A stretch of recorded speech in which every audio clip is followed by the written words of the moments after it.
কেউ কথা রাখেনি। সুনীল গঙ্গোপাধ্যায়। কেউ কথা রাখেনি।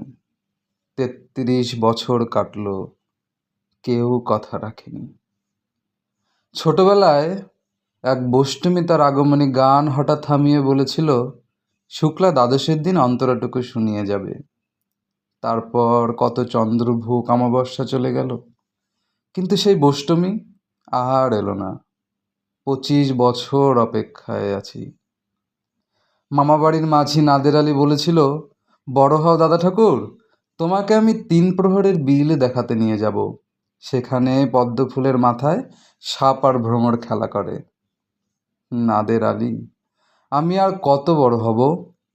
আমার মাথায় ঘরের ছাদ ফুঁড়ে আকাশ স্পর্শ করলে তারপর তুমি আমায় ৩ প্রহরের বিল দেখাবে? একটাও রয়্যাল গুলি কিনতে পারিনি কখনো। লাঠি লজেন্স দেখিয়ে দেখিয়ে চুষেছে লস্কর বাড়ির ছেলেরা। ভিখারির মতন চৌধুরীদের গেটে দাঁড়িয়ে দেখেছি ভেতরের রাস উৎসব। অবিরল রঙের ধারার মধ্যে সুবর্ণ কঙ্কন পরা ফর্সা রমণীরা কত রকম আমোদে হেসেছে, আমার দিকে তারা ফিরেও চায়নি। বাবা আমার কাঁধ ছুঁয়ে বলেছিলেন, দেখিস একদিন আমরাও। বাবা এখন অন্ধ, আমাদের দেখা হয়নি কিছুই। সেই রয়্যাল গুলি, সেই লাঠি লজেন্স, সেই রাস উৎসব আমায় কেউ ফিরিয়ে দেবে না।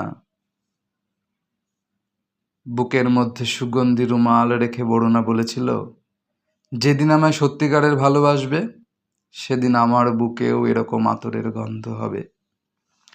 ভালোবাসার জন্য আমি হাতের মুঠোয় প্রাণ নিয়েছি। দুরন্ত ষাঁড়ের চোখে ভেজেছি লাল কাপড়। বিশ্ব সংসার তন্ন তন্ন করে খুঁজে এনেছি ১০৮টা নীলপদ্ম। তবু কথা রাখেনি বরুণা। এখন তার বুকে শুধুই মাংসের গন্ধ। এখনো সে যে কোনো নারী। কেউ কথা রাখেনি। ৩৩ বছর কাটল, কেউ কথা রাখে না।